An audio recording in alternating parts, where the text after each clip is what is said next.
Salut à tous, c'est Monté pour Best Kicker. Nouvel épisode d'Autopsie aujourd'hui. Vous savez comment ça marche, c'est toujours pareil. Et aujourd'hui, dans cet épisode, je vais m'attarder à une street bien spécifique. Ça va être le flop. Alors déjà, je veux dire que pour moi, le flop, c'est pas la street la plus importante au poker. Je veux dire, enfin, à mon avis, la river et un peu moins la turn, mais surtout la river, c'est la street où vous allez faire le plus d'argent. Mais comme dit au poker, c'est un jeu où entre guillemets il faut raconter une histoire. Et si dès le début de votre histoire vous racontez quelque chose de pas crédible, ben ça va pas marcher. Donc c'est pour ça que le flop c'est une street où il y a beaucoup de place, dans le sens où on peut faire plein de choses et c'est pas mauvais, il n'y a rien de bien ou de pas bien. Tout dépend du plan qu'on a derrière. Et c'est pour ça qu'aujourd'hui je choisis des mains où j'ai pris des actions au flop qui sont pas tout à fait standards, je pense, mais qui ont abouti à des résultats assez satisfaisants. Et je pense qu'en tout cas ça va être intéressant de voir un petit peu comment je peux réfléchir dans certaines situations. Et je pense que parfois vous allez être un petit peu, mais pourquoi il fait ça? Mais c'est n'importe quoi. Et avec le raison derrière, ça va être intéressant.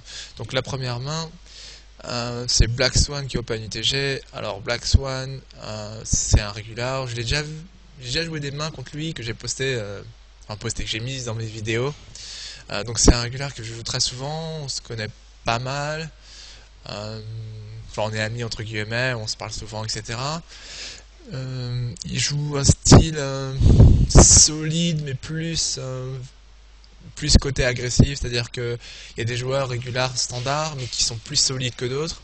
Et lui, il est un petit peu plus loose que la moyenne, entre guillemets. Vous voyez ses stats, il est 28-20, etc. Je l'ai sur 31 000 mains. Donc vous allez voir que j'ai quand même beaucoup d'historique avec lui. Il me voit comme un joueur assez fou, capable de faire pas mal de moves. Mais dans le même temps, il me voit pas comme un joueur complètement débile. Donc il me donne du crédit et quand je rep des mains, ben, souvent j'ai des mains. Donc il open ITG et on a paire de 6 derrière. Donc déjà d'abord sa range. Donc je vais un petit peu présenter les mains comme il faut entre guillemets les réfléchir. C'est-à-dire qui on joue, sa range et comment jouer. Donc d'abord sa range pour open ITG. Cette table est pas mal dans le sens où il y a un mauvais joueur au bouton. Genre il joue 33-12, il est pas KV full stack, etc.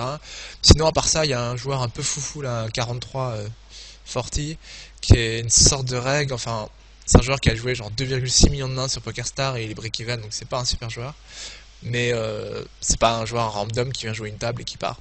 Et dans les blindes, il y a deux bons joueurs, des bons régulars. Donc je pense que sa range pour ouvrir ici, elle est assez large, entre guillemets, parce qu'il veut jouer contre le